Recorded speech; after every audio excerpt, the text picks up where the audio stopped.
после дождя. И очень много улиток. У нас на шествии улиток. Их так много, что...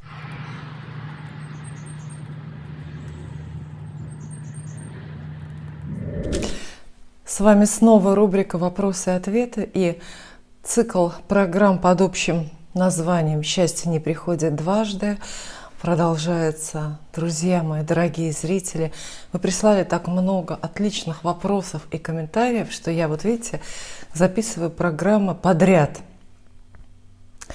Подряд леплю. И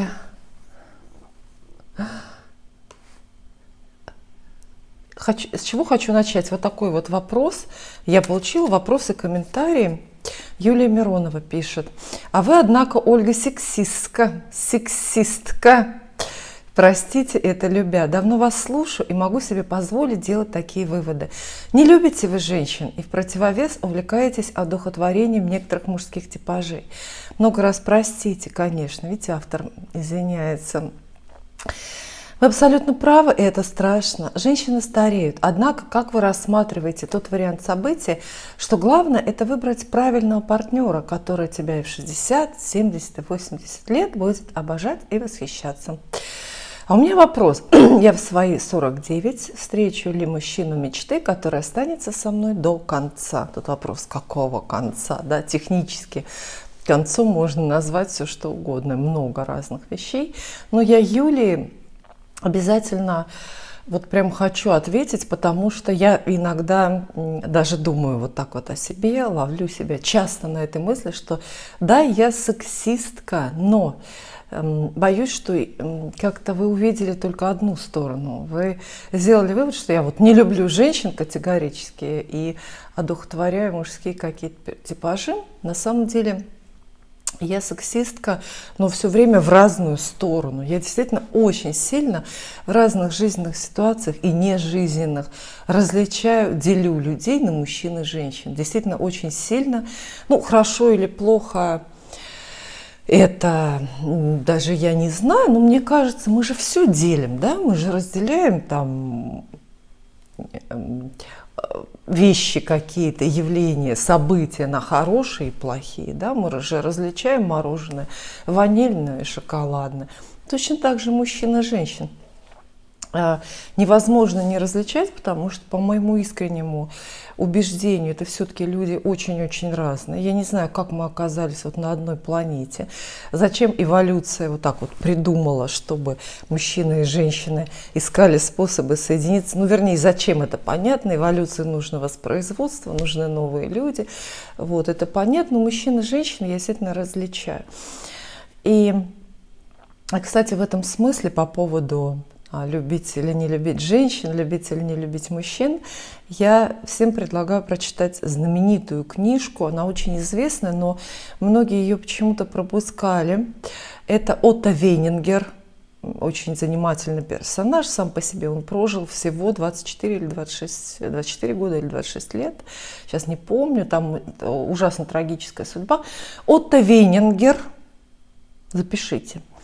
А книжка называется «Пол и характер». Вот там он прям по женщинам прошелся, знаете, бульдозером, так серьезно. Я ни в коем случае не прям сторонница этой его позиции, хотя там есть много здравых очень мыслей. Давайте пообсуждаем эту книжку, кто прочитает, потому что только сейчас увидела, что я в наушниках разговариваю. Прошу прощения, звук, вероятно, очень-очень гадкий идет. Сейчас должен исправиться, да? Вот, давайте пообсуждаем эту книжку, кто захочет прочитать. Отто Вейнингер «Пол и характер». Вот, а я сексистка, вот, сейчас прямо в деталях вам расскажу. Дело в том, что вот в каких-то жизненных ситуациях, в большинстве, вернее, жизненных ситуаций, когда я в реальной своей жизни сталкиваюсь с людьми, я предпочитаю женщин. То есть, если я где-то, в каком-то производственном вопросе, в сфере услуг, в медицине, в учебе где-то, в обучении, да, я не знаю, даже в какой-нибудь государственной организации, в учреждении, если я встречаю женщин, то я совершенно комфортно себя чувствую, я уверена, что они все правильно сделают, и мне не придется лишний раз объяснять, злиться, что-то доказывать или наталкиваться на стену непонимания.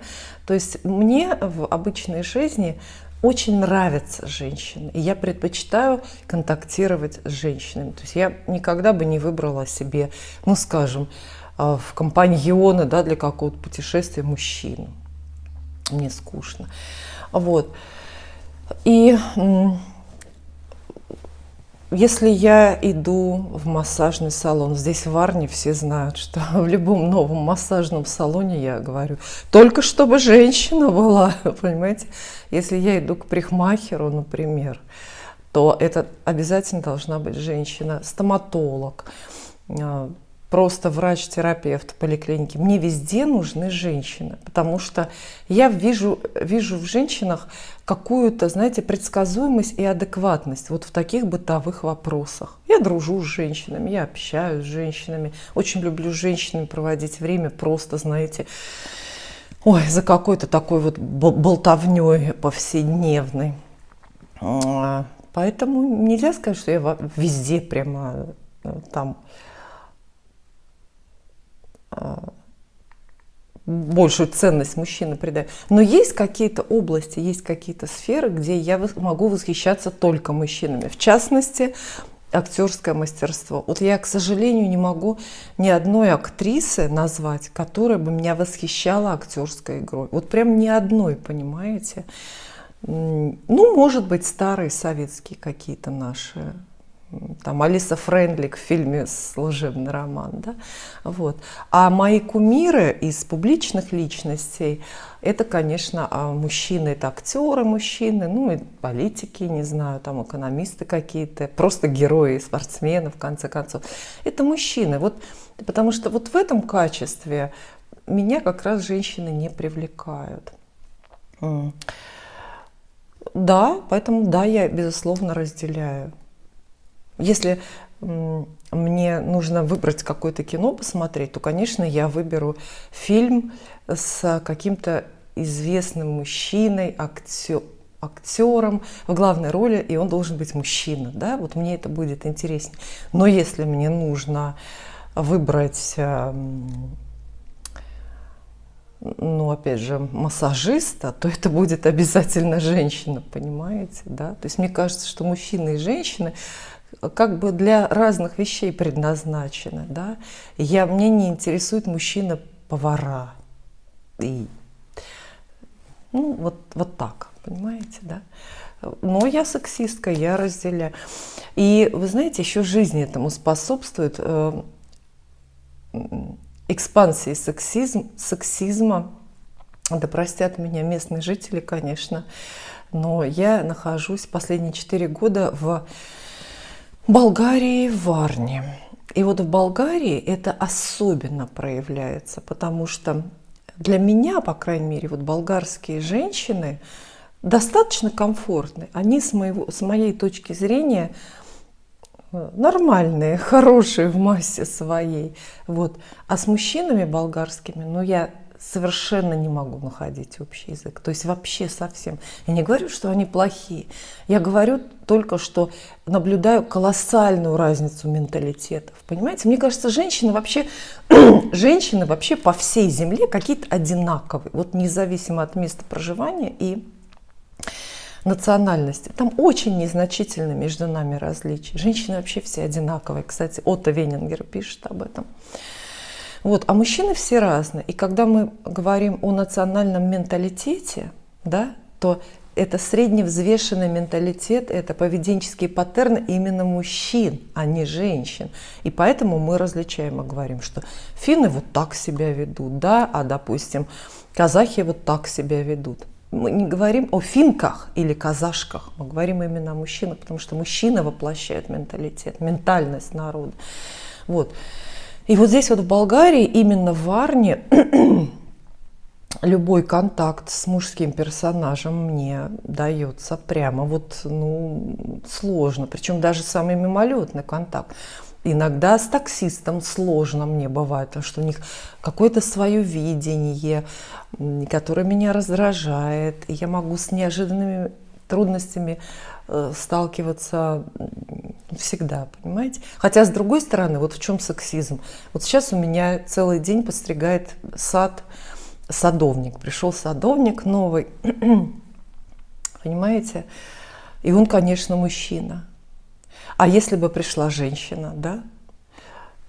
Вполне могло быть такое. Но это вызвало бы у меня категорическое недоверие, потому что вот эта тяжеленная машинка, которая стрижет траву, это тяжелый физический труд. И это было бы проявлением сексизма, если бы я открыла дверь и сказала: так, давай, до свидания, я женщину не пущу, потому что ты ничего не сделаешь. Сексизм это или нет? Я не знаю. Точно так же, если я приду в салон, и там окажется мужчина-парикмахер, я не сяду в кресло. Потому что, да, мужчины могут технически идеально постричь, да, но они абсолютно не чувствуют, что тебе идет. Они не сделают тебя женственнее ни в коем случае, потому что они этого не понимают. Вот.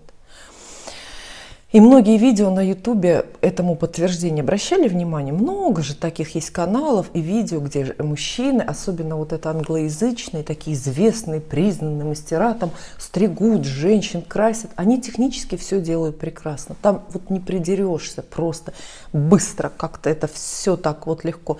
Но результат, понимаете? Да, технически идеальная стрижка, но женщина стала старше, примитивнее и обязательно на мужика похожа в результате. Вот и все. Можно ли это считать сексизмом или нет? Я не знаю. Ну, хочу ответить на вопрос Юлии. Юлия, спасибо за ваш вопрос. Вы дали мне возможность высказаться, потому что у меня действительно вот это есть такое. Знаете, я здесь, куда бы ни записывалась, здесь в Варне, я уже знаю вот эту тенденцию, что мужчина и женщина здесь очень разные. Куда бы ни записывалась, скажет, сумасшедшая какая-то, я спрашиваю, а женщина будет? А точно женщина будет? Представляете? Вот. И ваш вопрос. Вы в свои 49 лет встретите ли мужчину мечты, который останется с вами до конца? Мужчину мечты. Четче, пожалуйста, формулируйте ваши мечты, да, чтобы высшие силы легче обрабатывали в своей канцелярии ваш запрос. Вы должны его представлять в мельчайших деталях. Рост, возраст, вес и все остальное, не знаю, там профессия, марка автомобиля, недвижимость.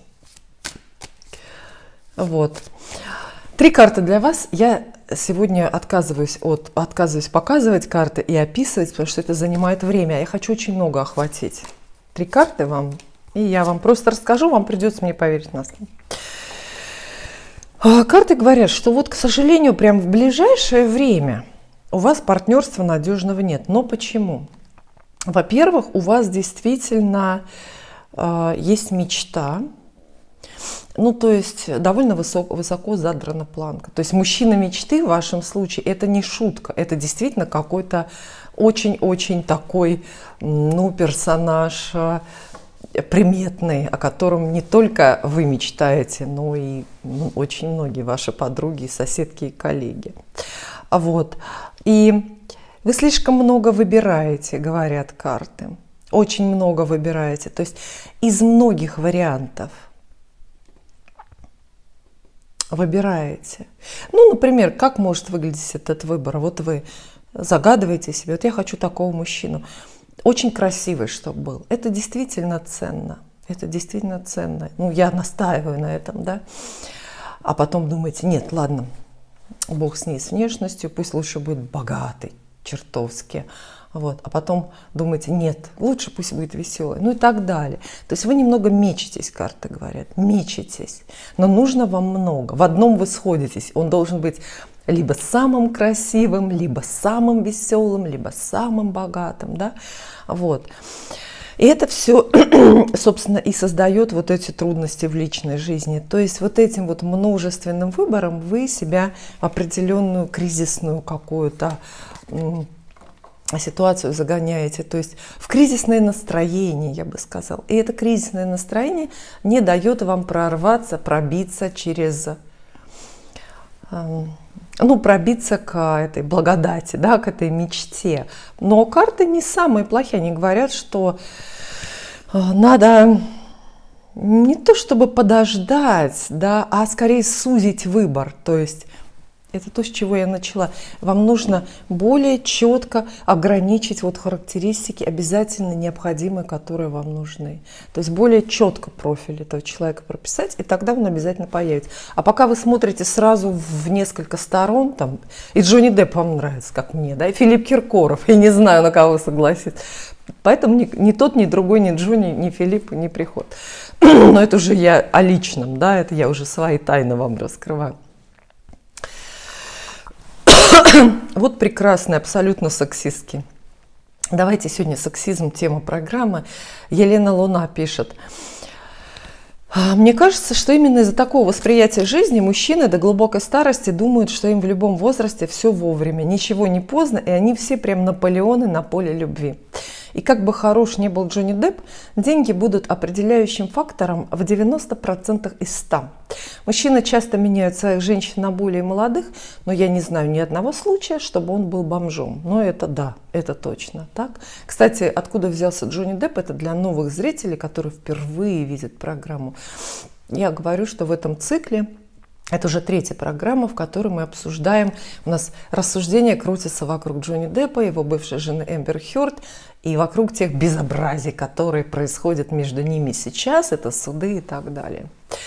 Вы настолько спокойно рассуждаете на тему личной жизни, что теперь мне гораздо интереснее, как сложилась ваша личная жизнь, а не Джонни. Ну что сказать, я считаю, что моя личная жизнь сложилась, потому что я была долго в браке, в хорошем, благополучном браке. Он также давно закончился, у меня ранний брак. У меня есть дети от этого брака, которые, естественно, уже очень взрослые. Вот. Каких-то, знаете, вот таких вот сумасшедших, ярких переживаний в личной жизни не было, но мне они и не нужны, чтобы рассуждать о любви, о личной жизни. Я же уже говорила о том, что вот возьмите Владимира Высоцкого, он же написал самые проникновенные песни о войне, но он не был на войне. Во время войны Великой Отечественной Владимир Высоцкий был маленьким ребеночком, там ему, по-моему, 3 года было, когда война началась. А какие песни о войне сложил? А люди, которые прошли войну, не сочинили таких песен о войне, настолько детальных, настолько точно, которые описывают и войну, и все, что с ней связано. Поэтому так и я. Мне не нужно самой переживать какие-то яркие романы для того, чтобы погружаться и знать, что люди испытывают, да, потому что у меня у меня такой гороскоп, у меня такое воображение, я очень многое, море эмпатии, то есть я к чужим эмоциям подключаюсь легко и помимо своей воли, знаете, буквально как радар хожу и подключаюсь, часто где не надо, знаете, к эмоциям кассира в супермаркете, который мне там морковку пробивает. Вот, поэтому моя личная жизнь, вот так. Я считаю, что нормально сложилось. Как не блестяще, нельзя сказать, что я там была примадонной и много романов каких-то ярких было. Ну, все было вовремя, как надо. Так что я считаю, что все нормально. Да, но моя собственная личная жизнь меня очень давно перестала почему-то интересовать. Я думаю, что лет с 30. У меня плавно угас интерес, и понятно, что теперь от него ничего не осталось. У меня много интереса к разным другим вещам, которые трогают сильно. Ирина Путко пишет. Хотелось бы узнать, а был ли у меня в жизни такой Джонни Депп? Поскольку влюбленности, конечно, были, и одна из них безответная. И по возрасту я, видимо, как говорится, пролетела. Не знаю почему. Ирина, вы так думаете? Дата рождения 1 декабря 80-го года. 80-го года вы молоды вполне себе.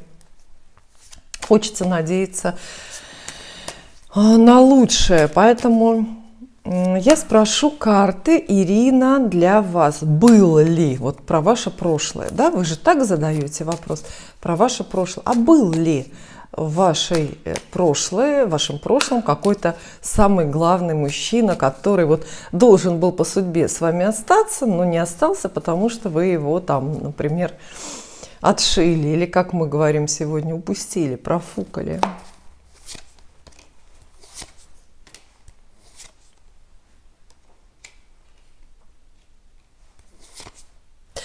Хорошая новость у меня, не было его. А это значит, что он впереди. Нет, не было. Карты говорят, что стрела Купидона, вот эта великая влюбленность, летела в вас, стрела Купидона, этот мальчик, злой Купидон, шутник, стрелял в вас. То есть где-то это было очень близко, но и судьба выставила какой-то забор между вами. То есть карты говорят, что вы разминулись немножко. Он где-то рядом мелькал, самый главный ваш мужчина, но вы разминулись чуть-чуть. Прям, знаете, в миллиметре разошлись. Может быть, кто-то заболел. Может быть, кто-то уехал. То есть вы там буквально, знаете, на одном перроне стояли, но сели в разные поезда. Вот. А это значит, что у вас все впереди, и, конечно, вы молоды, у вас точно все впереди, тут можно в этом совсем не сомневаться. Эльмира задает вопрос совсем про другое. Как будет складываться ситуация на моей работе, оставаться или уходить? Советую вам оставаться или уходить. Для Эльмиры. Если у кого-то есть такой же вопрос, присоединяйтесь, спрашивайте, и ответ для Эльмиры будет таким же ответом для вас.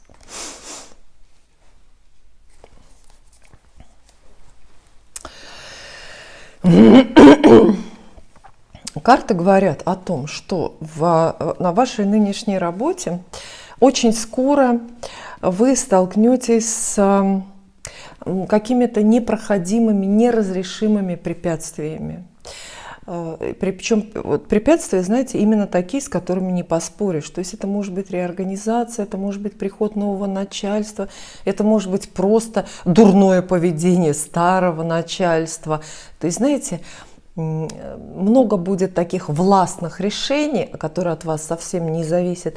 И в результате ваша работа, скорее всего, естественным образом сойдет на нет. То есть она закончится сама по себе. И вам осталось только выбрать, уходить самой по собственному решению пораньше или дождаться, когда это закончится само. Вот так вот.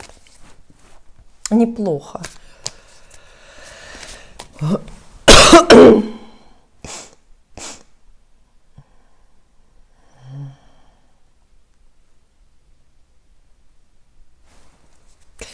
Следующее.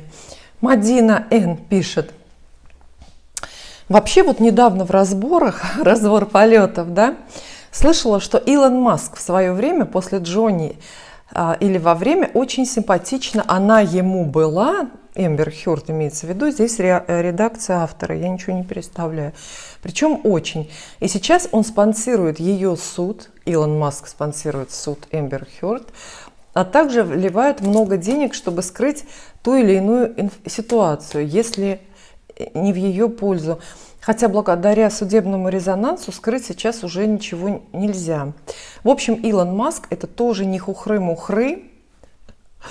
И, видимо, что-то в ней есть, раз она обращает взгляд мужчин. Ну ничего себе, что-то в ней есть. Она же, Эмбер Хёрд, ее же в каком-то году, вот недавно признавали самой красивой женщиной планеты. Понимаете, у нее там какие-то пропорции лица, что-то какое-то золотое сечение, которого ни у кого нет. Так что, ну что-то в ней, да, есть, на минуточку так. Да, согласна, сейчас она уже не та яркая зажигательная штучка, но, наверное, списывать ее со счетов пока не стоит. Я за Джонни, но и он не молодеет, тоже изрядно изменился. В общем, Эмбер нужны деньги и эмоции, бурные страсти. Возможно, она не встретит свою любовь, и история с Джонни была ее апогеем. Но, наверное, ей особо это уже и не надо в силу ее потребностей. Вы знаете, Мадина вот во всем права, весь текст, во всем права, тут вот не придерешься. Единственное, что я хочу сказать, ой, по поводу Илона Маска. А вот он вообще существует? Вот как вам кажется? Вообще Илон Маск это существующий, это реальный персонаж? Вот у меня давно, почти изначально, знаете, складывается такое мнение, что Илон Маск это какая-то компьютерная фигура, выдуманная искусственным интеллектом. Это что-то вроде... Как же это называется-то? Проекция. Вот в Японии есть персонажи, как же они называются? Артисты, они на сцене выступают, но они не существуют. Это проекция, это как диафильм показывают. Вот такие вот, как лазерная персонаж такой. Забыла, в общем, как это называется, да. Вот мне, когда на него смотрю, на Илона Маска, да, и когда слышу о его делах, о его состоянии, мне кажется, что он просто не настоящий, что, ну, условно так, мировому медийному пространству нужен был вот такой персонаж. Знаете, это такой герой, на которого, с одной стороны, предлагают всем равняться, а с другой стороны, это герой, на которого, если что, можно все свалить, и ну вот, которым можно очень многое оправдать. Вот мое мнение такое, что Илон Маск – это придуманная фигура. Ну, понятно, что тело, физически, тело, лицо, физически это человек, но вот все остальное, что про него говорят и пишут, все, это все вот такая медийная накрутка. То есть в этой истории с Илоном Маском очень много выгодоприобретателей. Это такой маркетинговый продукт, который, в частности, ну, продвигает очень многие вещи. В частности, это американская космическая промышленность и компьютерная промышленность. Вот. И в этой связи, то есть компьютерный это персонаж или это живой человек, я хочу сказать про Илона Маска, в любом случае, в первом случае, во втором случае, это абсолютно асексуальный тип. Это асексуальный тип. Его не может интересовать Эмбер или любая другая женщина, ни мужчины. Его не интересует любовь, там, секс, сексуальность, межполовое общение в принципе. И это очень сильно видно, это очень сильно заметно. Поверьте, я знаю, о чем говорю. Да? Я так же далека от этой темы, как Илон Маск просто. Поэтому это все равно, что если бы кто-то мне сейчас стал приписывать роман с кем-то, понимаете? Ну, это... противу человеческой природы просто идет. Но не хухры-мухры, я согласна в том смысле, что как роман как с персоной, хотя там, мне кажется, и не роман был, потому что вот по этим материалам суда там Илон Маск имел интимное общение с Эмбер. Интересно, что Джонни Депп в судебном процессе называет Илона Маска моллюском. Мне так понравилось. Моллюск он его называет. Он не говорит маск, а моллюск. То есть это каламбур, основанный на игре слов. Маск, моллюск. Ну, вот так вот. Вот. А что еще? И то, что самой Эмбер больше не нужен другой мужчина, и какие-то страсти, и какая-то большая любовь в жизни, я думаю, что это тоже правда, потому что у нее такой очень стабильный гороскоп. Вряд ли, да, она будет именно активно что-то искать, но она родила дочку, я думаю, что тоже это в личной жизни состоялось. Так, ваши вопросы. Не могу прочитать, здесь какие-то буквы такие, на иврите, что ли, название, ну, имя пользователя, по-моему, на иврите написано, или это какой-то другой язык. Мой Джонни женат 30 лет, да и я замужем. Любовь, которая бывает раз в жизни. Мне 41, ему 50, почти как у Джонни Деппа. Мы не вместе, потому что не посмели сломать жизни близким людям. Подскажите, пожалуйста, что говорят карты, будем ли мы вместе. То есть вы не посмели сломать жизнь близким людям, а в будущем рассчитываете, что посмеете сломать жизнь близким людям. Я так понимаю, да? То есть будете ли вы вместе, значит, будете все-таки ломать. Принято такое решение. Не знаю, как обратиться к вам, но гадание для вас. Я надеюсь, что вы поняли. Итак, будете ли вы вместе с вашим мужчиной, которому 50?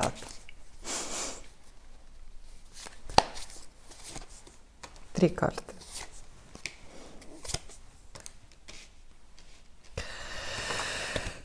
Карты говорят, что да, это очень-очень вероятно. По крайней мере, карты не отменяют такого, не исключают такого развития событий. Однако, обращайте внимание на денежные вопросы, на все, что связано именно с деньгами. Ваши деньги, его деньги, общие деньги вашей семьи, деньги его семьи. То есть, на самом деле, вы можете оказаться вместе, но вам нужно будет пройти очень серьезное для этого испытание именно деньгами, финансовые. То есть это может быть дележка, суды, какая-то недостаточность в средствах. И вот когда вы рискнете пойти друг другу навстречу, игнорируя вот эти вот материальные дела, споры, может быть, материальные, тогда, да, карты складывают вас в пару. Но это сложно. Это сложно, деньги между вами, как между многими, ну почти между всеми.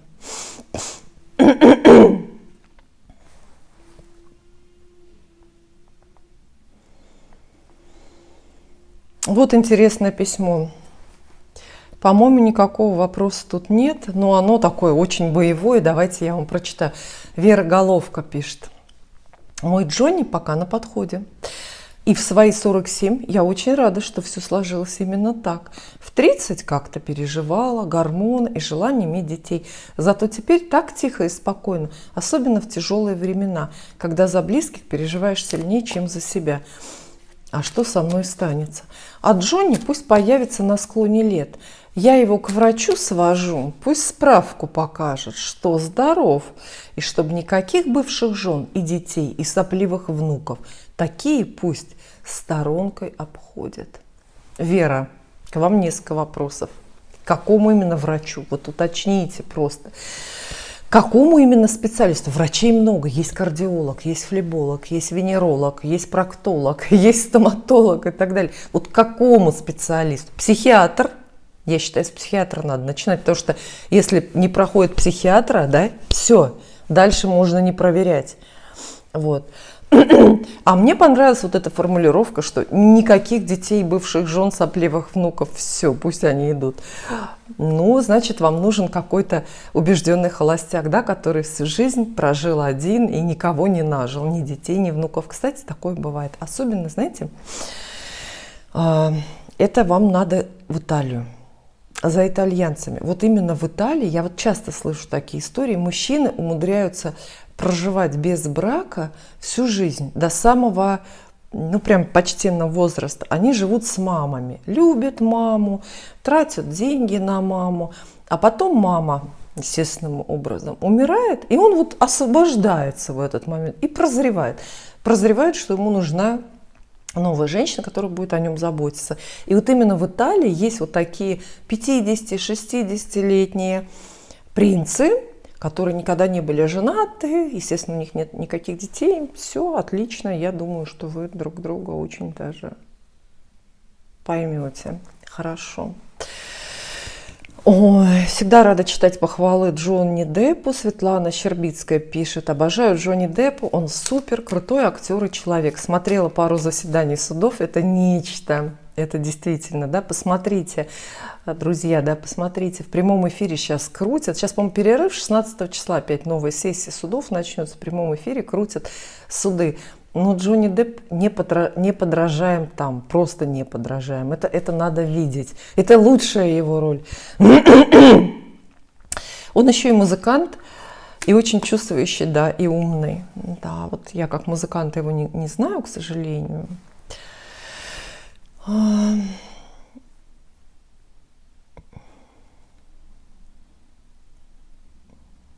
Потом вот еще мне очень понравился тоже комментарий, почему здесь женщина заявляет оригинальные требования. Ну просто, я люблю, когда все что-то оригинальное. Марина Новоселова пишет, как и где встретить мужчину статного с хорошей выправкой. Представляете, да? То есть мы здесь какие угодно перечисляем добродетели мужчины. Я говорю, что красивый должен быть обязательно очень умный, чувство юмора должно быть. Кто-то говорит, что должна быть надежная профессия и добрый. Кому-то вот добрые мужчины нравятся. Мне не нравятся, честно скажу, добрые мужчины. Мне как-то пугают они меня. Вот.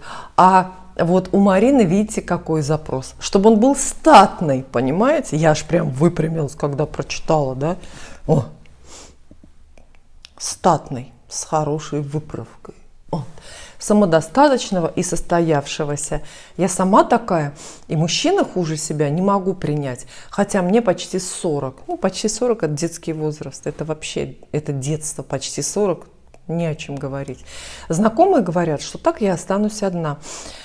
Но ничего не могу с собой сделать. Не могу быть с мужчиной просто потому, что пора и поезд уходит. Пыталась, но получается противно. Отношения с таким мужчиной бы не сложились. Ну, в общем, да. Нет, отношения с таким мужчиной, видимо, статным сложились, но до сих пор вспоминаю с теплом по поводу статного. Понимаете, я хочу сказать, что будьте тоже осторожны. Вот эта вот статность, вот это вот, когда вот так вот человек ходит, это часто радикулит. Вы тоже обследуйте к врачу-то. Может, это не проявление характера, хотя какая осанка, такой характер, да, я согласна. Но у него могут быть проблемы просто с позвоночником, с крестцом, в крестцовом отделе, понимаете, или в поясничном. И поэтому он вот так вот ходит, бедный. Это радикулит чаще всего.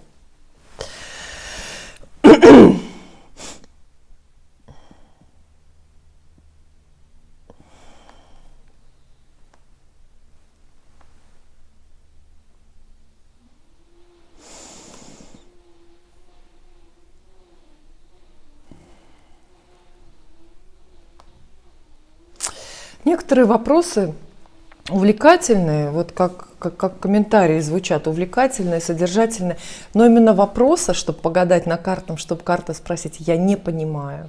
Вот. Поэтому, если вы хотите, чтобы я вам погадала именно на картах, вы задавайте вопрос, пишите вопрос, прям вопрос, и вопросительный знак, потому что картам надо, ну, мне вопрос. Вот снова Таис Курс. Да, пишет, вы на него похожи, на Джонни. Ой, спасибо. Я прям, знаете, я как прочитала эти аж два человека написали, что я похожа на Джонни Деппа. Вы знаете, я прямо вот как-то жить захотела. Мне так вот, я какие-то новые горизонты в жизни увидела. Это очень хороший комплимент для меня.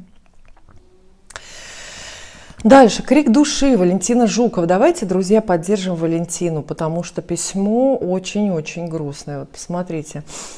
Почему я во всем ограничена? В личной жизни, в любви, сексе, в деньгах. Зато если работа, то каторжная. Если проблемы, то глобальные. Если задачи, то неразрешимые. Всю жизнь решаю ребусы.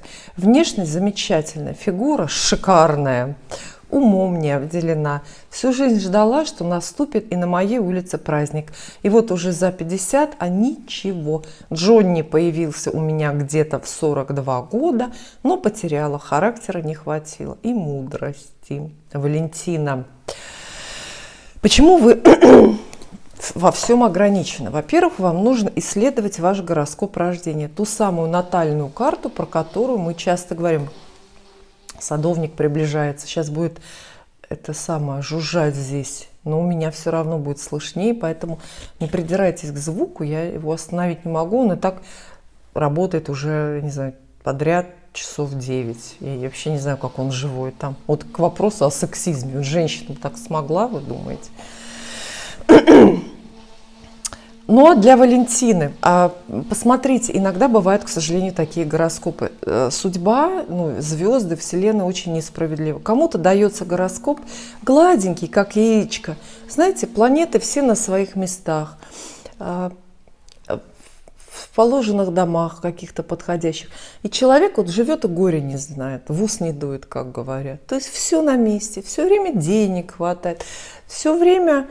знаете, всего хватает. Вы знаете, у вас же есть такие знакомые или родственники, да, вот у меня лично, я бы сказала, что вот моя семья, да, родители мои, дедушки, бабушки мои, там сестры, чуть не сказала братья, у меня нет братьев, да, родных, по крайней мере.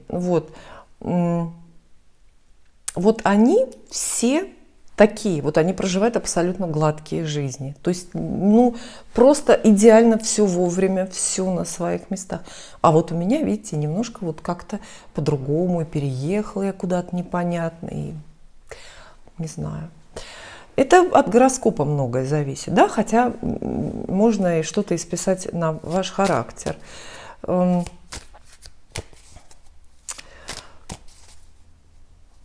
Понимаете, вот тоже вопрос для карт сложный. Это вопрос для какого-то большого расклада, это для прям часового исследования вашей натальной карты, вашей, на картах там какое-то большое гадание. А здесь я могу только, достать 3 карты. Что они вам скажут? Почему вы во всем ограничены? То есть, что происходит, из-за чего? Так.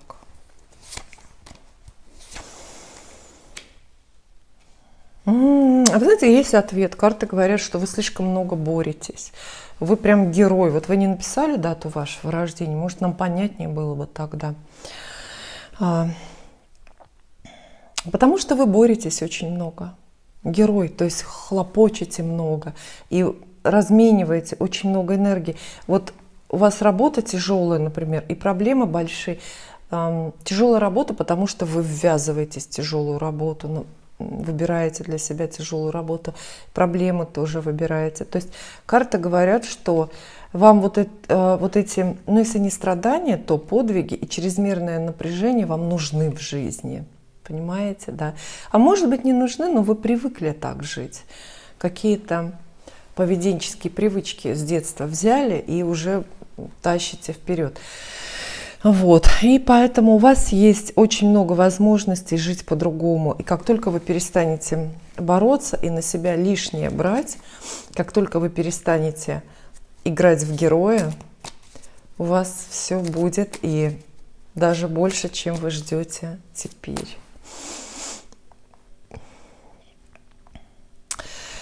Дальше тоже прекрасный комментарий. Вопроса здесь нет, но я хочу ответить. Надя, вот так называется этот аккаунт, да. А еще можно пройти через абьюзивные отношения в юности, чтобы прийти к любви к себе, а потом к любви к мужчине. Некоторые люди нам даются как учителя, а потом уже встречаешь своего человека.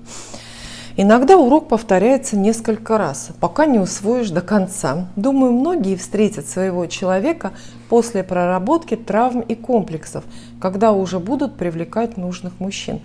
Идеальная схема. Надя действительно предлагает идеальную схему. Я полностью согласна, что если много травм и комплексов, отношения не сложатся ни с идеальным мужчиной, с неидеальным тем более не сложатся. Если он такой же, то там вообще караул, кричи. Я согласна, что все надо прорабатывать, нужно становиться здоровее, веселее, как-то мудрее, правильнее, оптимистичнее. Отлично, да?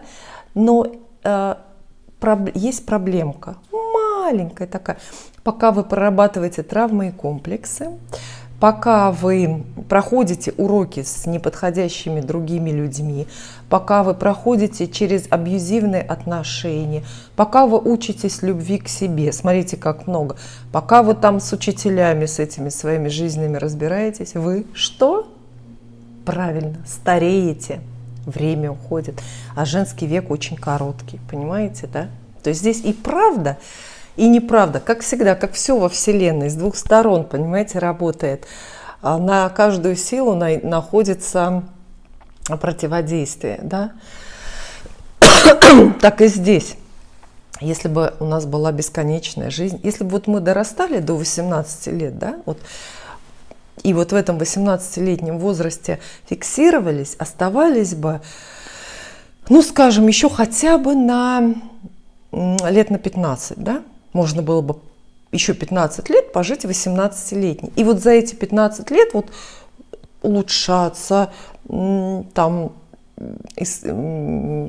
проходить какой-то опыт, встречать учителей, с ними расходиться, учиться отбиваться от абьюзеров. И все, вот вы всему научились, и так получили сразу, да, душевно, духовно получили, а вам все еще 18, ну такого не будет. Пока вы вот эти уроки проходите, бабах, и вам уже 35 шарахнуло. Вот в чем дело. Евгения, прекрасный вопрос, очень уместный задаю. Здравствуйте, Ольга, скажите, соблюдаете ли вы какие-либо правила, ритуалы для постоянного денежного ресурса, или же это заложено в натальной карте? Вот это хороший очень вопрос, к сожалению, спасибо, что вы мне напомнили. Я не соблюдаю никаких правил, ритуалов для постоянного денежного ресурса в натальной карте. Ну там что-то у меня заложено, неплохое такое, нормальное.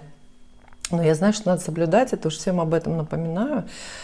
У меня был талисман, очень рабочий, действенный талисман, денежный, много лет. Но в прошлом году, кстати, в этом доме, когда я переехала в этот дом, я его здесь же потеряла. То есть теоретически он где-то вот валяется, но так он не работает. Это такой талисман, который с собой при себе надо носить. И вот вы мне напомнили, я либо приобрету что-то, либо уже действительно буду какие-то соблюдать, потому что денег, конечно, хочется больше. Я часто признаюсь в своих видео своим любимым зрителям, что я очень сильно хочу собственный дом на юге Франции. Вот у меня есть такая, понимаете, идея фикс. Я хочу собственный дом на юге Франции, в Провансе. Я его просто вижу, этот дом. Ну, во сне нет, ну, так в своих мечтах. Вот. Поэтому деньги нужны, поэтому я буду какие-то ритуалы, наверное, соблюдать. И вопрос от той же Евгении. Произойдут ли серьезные перемены в моей жизни в ближайшее время, до полугода? Дата рождения 22 марта 1985 года. Итак, серьезные изменения в вашей жизни в течение ближайших 6 месяцев. Евгения, посмотрим, что скажет карта. Слежу за временем, чтобы не перебрать. Да, Евгения, у вас будут перемены очень хорошие, практического толка. То есть это не эмоции, намного в меньшей степени это про любовь, хотя, возможно, тоже. Но в основном деньги, деньги, деньги. Это и приобретение каких-то ценных вещей вроде недвижимости, это какая-то выгодная работа, это выгодные инвестиции для вас, это просто денежный приход. То есть много-много денежных новостей ждите в это время. И это действительно поменяет вашу жизнь. А если ваше чаяние о любви, то что-то здесь так появляется пограничное. Тогда у вас новый человек появляется с серьезными намерениями. Но именно человек такой, понимаете, денежный, который очень практично смотрит и на любовь, и на брак, и на ваши отношения. Ну, и в итоге это будет новое романтическое знакомство, но для вас польза будет все равно практическая и денежная. Очень хорошее полугодие. Денежное. А вот прекрасное письмо от Татьяны. Прекрасно оно в том, что оно очень женское. Вот послушайте. Мужчины, мужчины, любовь, любовь. Даже обманывать не стоит себя. Большинство женщин только это интересует. И я из их числа. Ну, разве это не прекрасно? Это же прям хочется в пьесу в какую-то вставить, понимаете? Скажите, пожалуйста, сложится ли у меня роман с загаданным М? Я 7 марта родилась, Татьяна. Вроде как это может быть головокружительным приключением, но как-то не хочется уже терять холодность головы. Вот хочу вас предупредить, милая Татьяна, вы написали роман с загаданным М. И я подозреваю, что это Михаил, да, на М. Ну, может быть, конечно, Марк, кто еще там. Но с большей вероятностью на М это Михаил. Вот имейте в виду, сразу вас предупреждаю, Михаил это очень сложное имя, очень сложное. И мужчины с именем Михаил тоже очень сложные. И с ними вот что называется сварить кашу трудно. И ждать от них предсказуемого поведения тоже очень трудно. То есть у меня есть некоторые тоже такой статистический опыт на тему имен женских и мужских. У меня, кстати, садовник сейчас в саду работает, вот его зовут Михаил. И он трудный, я успела понять, потому что я ему сказала траву куда высыпать, в компостную кучу, а он стал со мной уже спорить. Вот.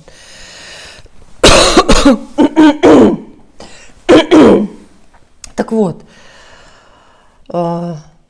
Но вопрос к картам, да? Сложится ли у вас роман с загаданным М? Ну, вы родились 7 марта, да? Значит, судя по дате рождения, вы должны быть обаятельны, и от вас мужчины голову-то теряют. Если вы захотите. Вы не хотите терять, да, голову? Тут всегда почему-то женщины вот такие, все-таки недобрые, да? Хотят, чтобы мужчины просто повально от них головы теряли, а сами, смотрите, хотят сохранять голову холодную. Так не получится. Это будет невзаимно и нечестно. Вот так.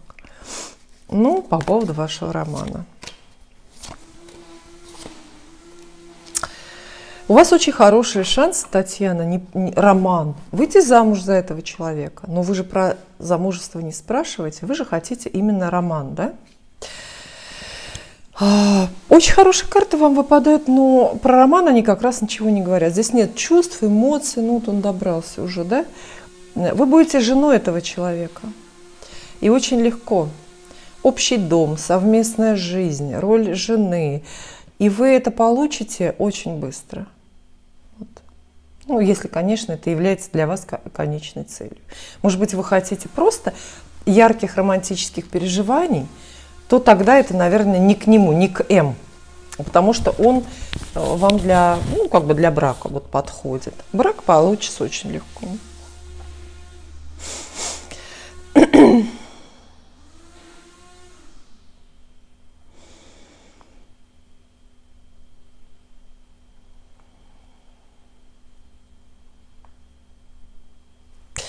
Александра пишет. Вдруг осознала, что мои лучшие годы проходят, а я не использую это время по максимуму. И, быть может, из-за такого своего отношения я этого самого Джонни пропустила. И более мне такого шанса не предоставится. Все-таки хотела бы обратиться к вам и вашим картам с просьбой посмотреть перспективу встречи с моим Джонни, если она еще есть. Я родилась 5 октября 93 года. Александра, миленькая. Ну, вы в 93-м году родились, вы дитя совсем. Откуда у вас такие пессимистические настроения, если она еще есть? Ну, конечно, есть. В 93-м году вы младше многих. Хотела сказать, младше кого, но многих. Вот. И, ну, посмотрим, что скажет карта. Мы здесь оцениваем ближайшее ваше будущее, да, в течение там каких-нибудь года или полутора, если у вас встреча с вашим Джонни, то есть с хорошим, с лучшим, да, в жизни мужчиной. 3 карты.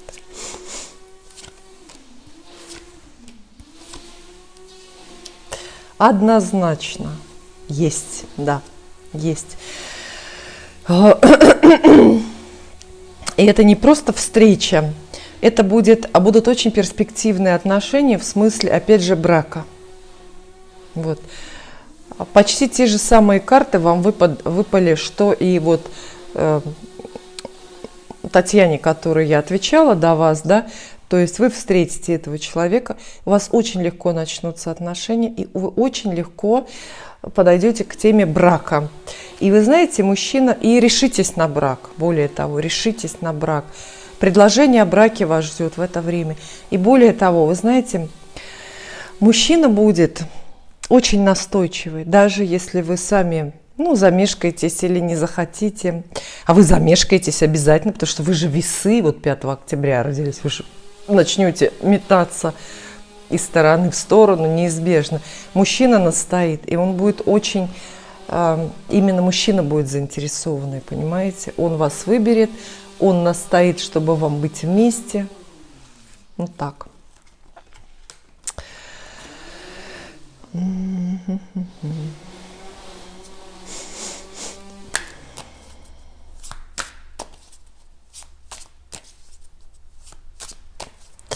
Много смешных.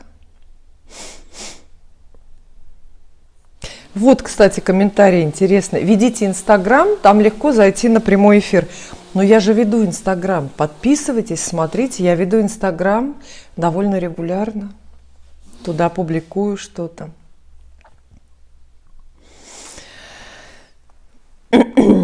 Ярослав, мужской комментарий. Мне, как мужчине, было весьма интересно слушать и лицезреть. Весьма здраво и поучительно. Спасибо, Ярослав.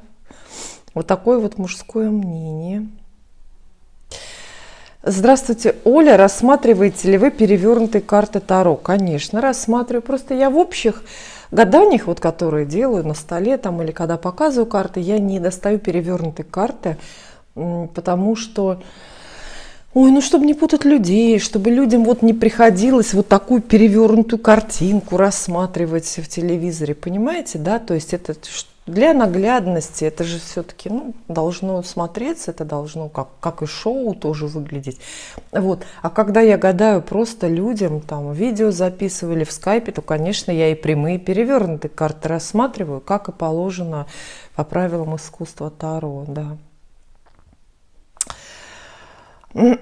Ася Арсеньева меня обвиняет в токсичности, но в этот раз не ожидала от вас такую токсичность. Пример о Светлане Бондарчук. В общем, все звучит из ваших уст странно. Вот я такая токсичная здесь оказалась.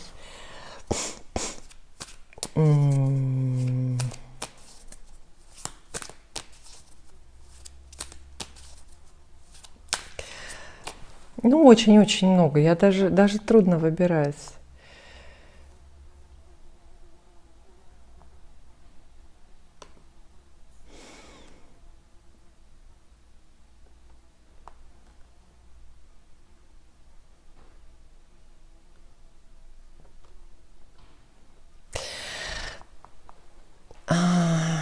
Так, я ищу вопросы. Тут комментарии.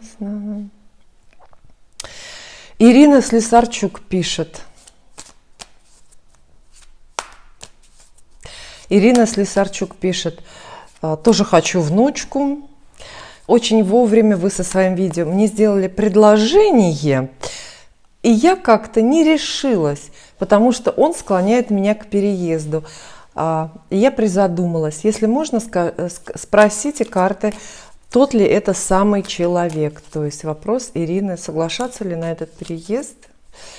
Ирина Телец, апрельский, а мужчина, про которого Ирина спрашивает, Овен, 28 марта он родился.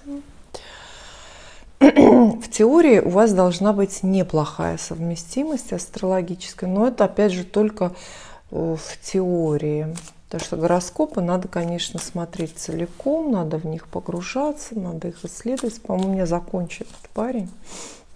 Тот ли это самый? 3 карты. Однозначно, прям однозначно, вот просто 100% это тот парень, это ваша судьба, это лучший мужчина, который вот в заданном временном промежутке может вам встретиться. Да, да, обязательно решайтесь. Прям вот именно так карта говорит, тот самый, лучше не будет, ну, по крайней мере, пока. Конечно, может и будет, но не скоро. А пока вот соглашайтесь, это абсолютно ваша судьба, происки Вселенной, которая решилась вас объединить. Вот.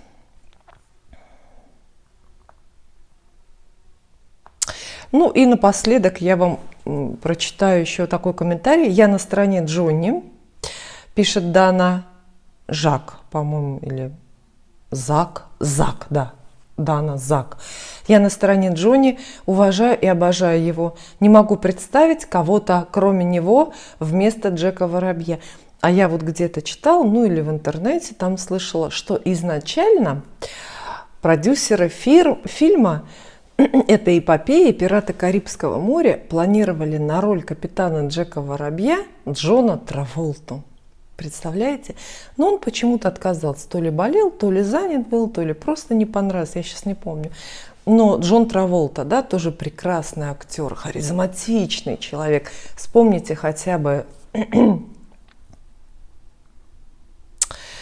его персонажа, Вик Вега его, по-моему, звали. Винсент. Нет, Вик это в первом фильме. А Винсент Вега, да, в фильме «Криминальное чтиво». Ну, это просто, не знаю, икона какая-то. А вот мне кажется, что Джон Траволта тоже отлично бы сыграл Джека Воробья, но у нас был бы другой, да, капитан Джек Воробей, совсем другой. Он был бы совсем другой, он по телосложению, вообще тип внешности другой. Вот. Наверное, это была бы хорошая альтернатива, и я бы, может быть, и хотела посмотреть, увидеть фильм, хотя бы один, про пиратов, где Джон Траволта был бы вот в роли, какой-то такой вот подобный. Ну а я благодарю вас, друзья, за то, что вы в очередной раз посмотрели мое видео. Как всегда, присылайте ваши вопросы и комментарии, и мы много раз еще увидимся.